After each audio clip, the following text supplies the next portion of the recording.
Here are my picks for every NFL game of week 2. Picking every single game all year long and challenging all of you to beat me. Watch till the end of the video. I'll tell you how you can send in your picks for a chance to win an NFL jersey of choice. And huge shout out to last week's winner. 22 Smith CL won with a 14-2 record. Destroy me who went 10-6. So this week, let's go and get our 14-2 weeks, starting with Thursday Night Football. The Buffalo Bills are going to Miami to play the Miami Dolphins in a great one. This rivalry has been amazing over the last couple of years. I have been saying it all offseason that I think that the Bills' secondary is suspect. I have to stick to my guns and pick the Dolphins to win the game. I know they started slow last week against Jacksonville, but I think the rust has been knocked off and they're going to go off against the Bills on prime time. The Raiders have to go play the Baltimore Ravens.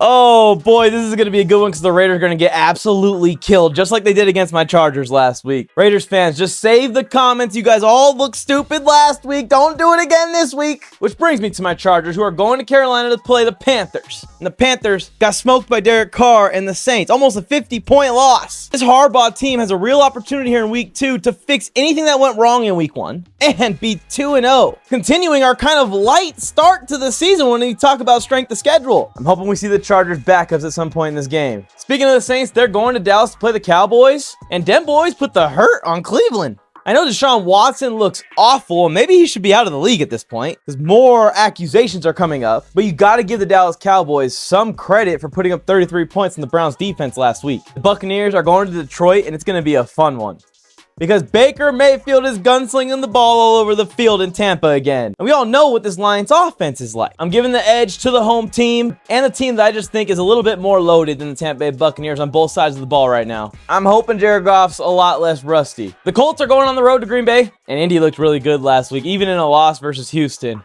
Green Bay's gonna have Malik Willis out there. Jordan Love's out for 4 weeks or so. I can't take the Packers. Jaguars, Browns, 2 0-1 teams, battling for the first win of the season. The Jaguars defense looked way better than it did last year, but unfortunately, Trevor Lawrence struggled mightily. I don't have a lot of faith in the Browns, but I think after Deshaun Watson's performance last week, just run the ball, let your defense get after T-Law, and give your offense some easy points. I know, I'm the buffoon that picked the Jets to win. I was going to the game, rooting for Aaron Rodgers. I feel like I had to, but that was a dumb choice because the 49ers are absolutely loaded.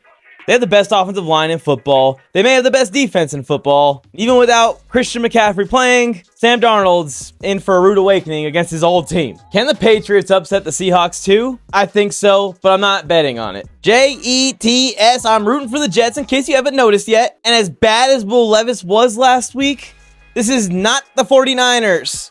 You better come out and make a statement here that the Jets belong in the conversations that they were in all offseason. Because even if you beat the Titans narrowly and it looks ugly, it'll be a win in the win column. But I will already be having my doubts and we're only 2 weeks in. Giants at Commanders should be interesting because these two teams both lost last week too. The Giants may be the worst team in football right now. I'm going to take the rookie Jaden Daniels, who wasn't too bad last week. Obviously, he was a rookie in there, and he looked like a rookie out there, to narrowly beat the Giants. It's not going to be comfortable. And then Bo Nix, oh boy. He did look okay last week. I'm not saying, Broncos fans, that it wasn't good, but the Broncos are 0-1, and then after seeing what TJ Watt did to the Falcons, just pray for Bo. There's no tackle that can stand in front of TJ Watt and slow him down. Which brings me to Mike's Game of the Week. Each week, I pick the most interesting non-primetime game to highlight, the one I want you to watch. Even if you're a fan of another team, the Bengals and the Chiefs game has so many storylines that you cannot ignore it. The Bengals were upset by the Patriots last week. This team already could be reeling and facing 0-2 against the defending AFC champions and Super Bowl champions. We know the history between these two teams, especially over the last couple of years. We know about Joe Burrow's wrist.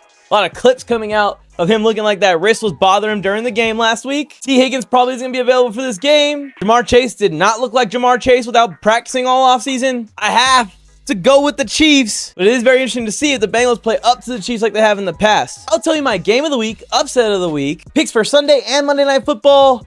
But first, make sure that you remember to go join my Mike's Pick'ems challenge after the video. It's free to join, and you have your shot at winning an NFL jersey of choice. The link is posted up on the NFLMike page on all platforms. And for this week only, once you go and submit your picks, come back to the video and comment hashtag Mike's Pick'ems challenge. I'll be following every single one of you back. And my upset of this week may surprise you because I'm very high on the Rams this year, but they're already beat to crap. They're down both their tackles. Puka Nacua is injured, and they're in a situation where Matthew Stafford and Cooper Kupp have to try and carry this offense. I think the Rams are going to try and get Kyron Williams going on this Cardinals defense. It kind of stinks, but I'm rocking with the Cardinals for the upset of the week for the second week in a row. Just a team that I think can win some shootouts. They probably should have scored 40 if they don't make a few mistakes there that you make in week 1. Taking the Cardinals to narrowly upset the Rams is my upset of the week. I got to pick one each week. Finally, we've been waiting all day for a Sunday night. Caleb Williams versus CJ Stroud.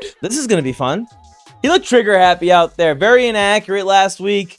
I feel like the Bears should have went off on that Titans defense. Receivers were getting tons of separation, and Williams just missed a few throws. I am a little bit worried. Keenan Allen's banged up. Rome Odunze isn't going to be available for this game. But I think Caleb Williams will look a lot better in another loss to the Houston Texans. They're just too good a team. They were able to get it going in whatever facet they needed during that game, at the points in that game that they needed it most. That Indy team is no joke. They balled out too. Monday Night Football, the Atlanta Falcons coming off that loss to Pittsburgh are going to Philly to play the Eagles. Because TJ Watt doesn't play for the Eagles, so the Falcons offense hopefully can start to use some of these weapons. He literally wrecked the entire game. And Saquon Barkley and this Eagles rushing attack was actually unstoppable against a pretty solid Packers front seven. I'm going with Philly at home. It would suck for the Falcons to go 0-2 though in their first 2 games with Kirk Cousins. That's my picks for this week. Comment what you think my record will be.